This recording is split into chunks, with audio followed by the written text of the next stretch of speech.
This is some feedback on the case study assignment, giving you some sort of generic feedback about how to tackle the question. You have another case study coming up, so whilst some of the specific information won't be relevant, some of the generic information will be appropriate for you and help you in terms of trying to answer that question. Okay, so the question itself had three parts. The first bit was an overview, looking at the physiological demands of the sport. The second was an evaluation of the tests, so what the test contained, and the third part was then the interpretation of the data obtained from someone who had completed those tests. So starting with the overview, the key aspects here. Well, it was for you to outline the physiological demands of the sport, okay, and now to do that, there were two things really that you needed to address. One was to provide a model of endurance running. You needed to show what things needed to be measured, so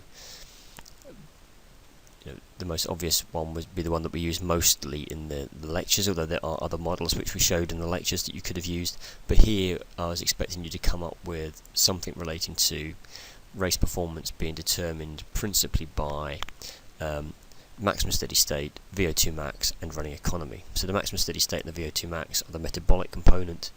The running economy is how we translate that metabolic energy into movement. So those three factors are critical, particularly for endurance. So they determine the aerobic side, essentially, of performance. And then, in order to demonstrate that the aerobic system is the dominant system in these events, you needed to have some evidence about the aerobic contribution and the anaerobic contribution to middle distance running. And there's stuff by Spencer and Gaston, which you could have referred to, which shows that middle distances are predominantly aerobic events.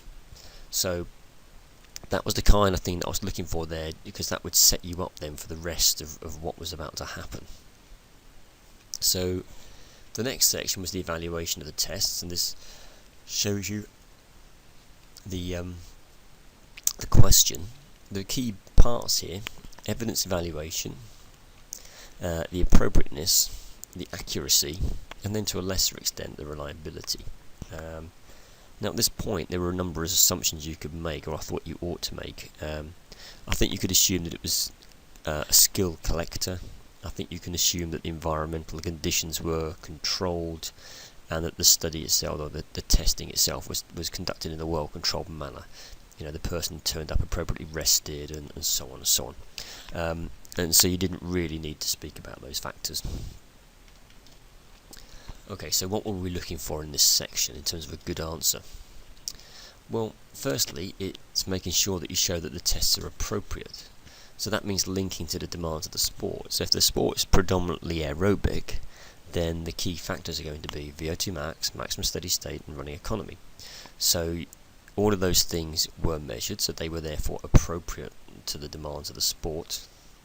Do the tests assess those things? Yes, clearly, because they are the principal determinants. And is a treadmill test appropriate? So things like the 1% gradient used to mimic outdoor running. So those things were all there. So VO2 max, maximum steady state, and running economy were all assessed during this protocol. And so the test itself was appropriate on a kind of overall sense, in that it measured the things that you wanted to measure in your athlete. You may have picked up that perhaps there is quite a large anaerobic contribution, particularly for 800 metres, and that wasn't measured. I mean, that would be a possible kind of thing that you could have included.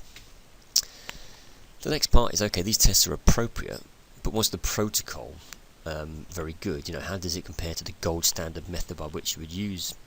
So things like lactate threshold and running economy, is the stage duration and the stage increment appropriate? The stage increment's appropriate. The stage duration, again, you can look at the effect that has on blood lactate scores, the effect that has on VO2 scores, and that would show you the impact it would have on lactate threshold and running economy. And so that was quite important, and the longer stages would show you that was quite useful. And then the VO2 max test, well, we didn't actually measure VO2 max, it was just predicted. And so the first point you would have picked up here was actually, you need to do a maximum test. There's errors when you predict compared to maximum, and you could have picked out some of the papers looking at the difference between maximal tests and predictive tests. And then within the predictive test, you could have delved a little bit further, and you could have said, well, one of the problems with doing predictive tests is it was predicted using an estimated max heart rate, and that was using 220 minus age. And some people did pick that out, but 220 minus age is notoriously poor, and therefore the better answers would start to say, well, if you are going to do a predictive test instead of maximum, and really you should argue for a maximum test, if you are going to do a predictive test, then you would want to use a different formula for predicting maximum heart rate. And you could provide that formula, and you could show that it was more reliable and more valid than 220 minus age. You could then show what maximum heart rate you would predict and how different that would be from 220 minus age, and you could even go on and then recalculate VO2 max based on a new predicted maximum heart rate. So there were a whole series of things that could have been included in there. So it's just that kind of teasing out and just probing things in a little bit more detail. A number of people argued that the test should be conducted again, and I would disagree with that. I don't think the test should be repeated again, because what's it going to tell you that you don't already know? You're just going to get the same answer, essentially the same thing. It will tell you the reliability of your measures, but you can go to the literature and you can look up the reliability. You can look up the reliability of measuring running economy, of predicting VO2 max, of measuring lactate threshold. So why would you want to do that? You don't need to know your own reliability in this instance. You can just rely on the reliability of the test if it's well conducted. And in addition to that, it's probably not realistic to do that. Your athlete is not going to come in twice to do the same test and be told the same information or similar information. So repeat testing isn't really an appropriate line of argument, and it kind of suggests that you don't quite understand the testing process. Here we're just looking at measuring somebody, and we interpret our results in light of how reliable we know the test to be. So this is where, on what you see on the screen here, how did the test compare to the gold standard? So this is the bit about the accuracy of the tests that were used. The repeat testing bit is if you know about reliability of these tests, then you wouldn't need to retest somebody. So a few people kind of slipped up there. Okay, onto the interpretation section. Again, I've highlighted the key words here. So an evidence-based evaluation was required, so that means you have to go to the literature, find some values to compare with, and then importantly conclude by identifying their strengths and weaknesses. And again, lots of people didn't do this bit. They evaluated some of the things, but they didn't reach any kind of conclusion. Right, so what were we looking for in this section? What I was expecting you to do was to undertake the same analysis that we performed in the seminar, where we worked in the IT suite. We went through the whole set of aerobic data, and lots of people fell short of that. Lots of people didn't look at running economy, and they didn't look at the speed of VO2 max, and so the analysis only covered a few of the variables that they should have covered, and there was much more analysis to be done there. And then I expected to compare to similar standard runners in the literature. A lot of people found a paper or so that had similar standard runners. Really, you need to kind of cast the net a bit more broadly than that. But on the whole, people found good papers. In order to interpret the scores, to say whether they're good or bad, then really you need to do either a Z-score or a percentile, and you need to compare your athlete to in that way. It's a much more objective method of doing it. Whereas some people said, well, our athlete got a VO2 max of this, so-and-so said a VO2 max of that, therefore it's... And there's no kind of criteria on which you're making your judgment, so it's important to have some kind of criteria on which you're deciding someone's good because they are this criteria, or they're poor because they're below this criteria. And again, there's this bit about the conclusion. There needed to be some kind of rounding up of the information. What I also expected to see in here was some graphical representation of the findings. Not very many people use graphs and figures, and they use lots and lots of text, and actually this section you could end up not having to write very much by providing lots of figures, tables, and so on, and that would help you reduce your word count, because it's an assignment where words are of a premium. Okay, so overall, the good, the bad, and the ugly. The good, things that people did really well. When they were looking at evaluating things, they presented both sides of the story and then reached some kind of conclusion. Well, Smith's found this, but Jones, by contrast, has found this. On balance, and it's that kind of thing that really takes you into the high marks. The really good assignments found lots of sources of literature, and they used a wide range of information when evaluating their tests and when evaluating their client. Again, the better people use Z-scores and percentiles and use them to really good effect to have criteria by which they judge the person. Clearly, there are people that have done an enormous amount of work in this assignment, and it shows. They've gone to a great deal of effort to find literature, to write the pieces of work. You can see a lot of care and attention to detail.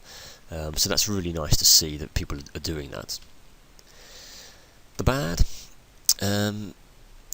essays that were weak tended to lack depth. They were quite superficial, and they tended not to set out the demands of the sport particularly well, and so there was no real context then to start to discuss the next part, the second part, with the evaluation of the tests. Because you didn't say what was required to perform well in the sport, you couldn't really say whether or not the tests had measured those things, and therefore you didn't really consider whether the test is appropriate.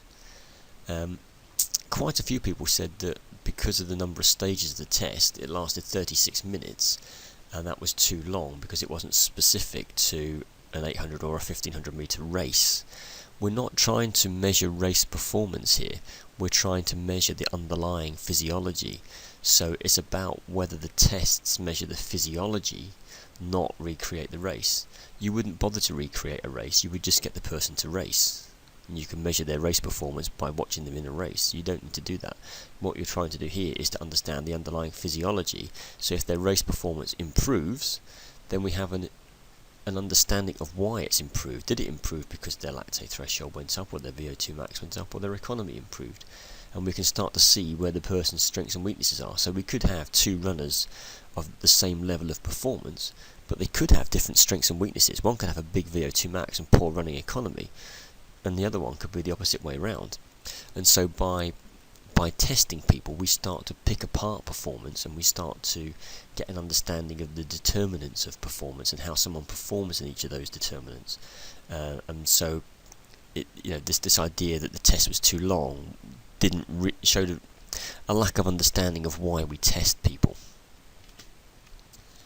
And again, the weak ones tended not to have any kind of conclusion. They just gave a load of scores for the person and not really any sense of the overall. One or two people made conclusions beyond the data. They inferred far more than you could reasonably do. So don't overinterpret the values, I suppose, is the message there. And the results section, the interpretation part, I was hoping to see more figures, and I think people could use figures far more to represent their values and give a really clear picture without using too many words. And the really bad bits, people are making factual statements without evidence. Every time you make a factual statement, you have to supply a reference to support it. It's only a fact because it's been established by research, and therefore you have to provide the research to show that fact. And poor sources of material. People are still going to things that are essentially GCSE sources.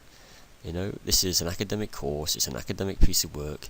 You need to be using sports science research literature. It's not appropriate to go to these sources. And there are still some people that don't know the difference between validity and reliability. This is on GCSE and A-level papers, and we're some way beyond that now, so you should know the difference between validity and reliability. Okay, so what can you do to improve? I think, identify what are the key points in the assignment, what are the really important parts that the question is asking you. And then when you identify that, more of your emphasis needs to be on those points than on other more peripheral issues. And in fairness, most people did kind of pick out the key things, but they didn't tease out some of the implications. So things like the 1% gradient, the 1% gradient shows that it's equivalent to outdoor running, so that's important. You need to state that, and also the 220 minus age bit, for example. Is there a different formula? If you do use a different formula, what are the implications of using that different formula? What difference does it make to your predicted score, and so on? And probably the biggest one here, actually, on this list of ways to improve. Where do you start? Where do you start finding the information? And I guess the set readings. I would say that was the really, really clear-cut thing. Very few people actually use the set readings, and each week we've covered a topic that's relevant to the assignment, and there are set readings on there each week. They should be the first things you go to when you're starting to write the assignment, because we've put them up there as good examples of literature on that topic, or some of the best examples of literature on that topic. So that's the place to start.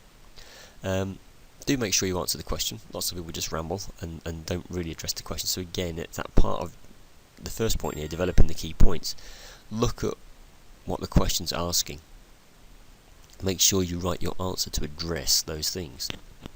Do use scientific language. It's very important to use the correct terminology and scientific language. It shows that you actually understand what you're doing. If you can use the right terms in the right place, in the right context, it says an awful lot about your understanding. So make sure that you do that. And for some people, writing style. Writing style is one of those things that develops over years and years. And for those of us that are on the staff team who are publishing, we're still looking to improve our writing style. And everyone can benefit from improving their writing style. It's something you have to work on continually. There's a URL here for the library website, and I think there's some really good information there. Some good tips on structuring assignments, writing style in assignments, referencing, because some people still get some of their references wrong. And those are things that, things like, incorrect references are just, silly marks lost, that are completely unnecessary. So do go back to the library website and have a look at some of the information there.